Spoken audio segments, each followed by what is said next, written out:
Witajcie. Nie samymi muzycznymi lekcjami śląskiego człowiek żyje. Trzeba też czasem dychnąć.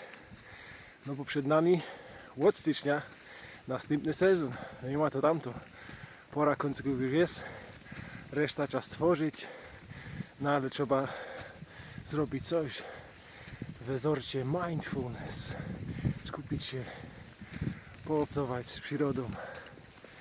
Taki plan. Także na chwilę my się rozjechali, ale nie bójcie się, coś tam mamy, powczepujemy jakie głupotki, jak to my szejkowali i szelątali, jak w to woli. Chowcie się i do następnego. Patrz jak sam pięknie. Droga na szczyt. Nika się nie zatrzymujemy, bo za górką jest następna górka. Czyńcie się.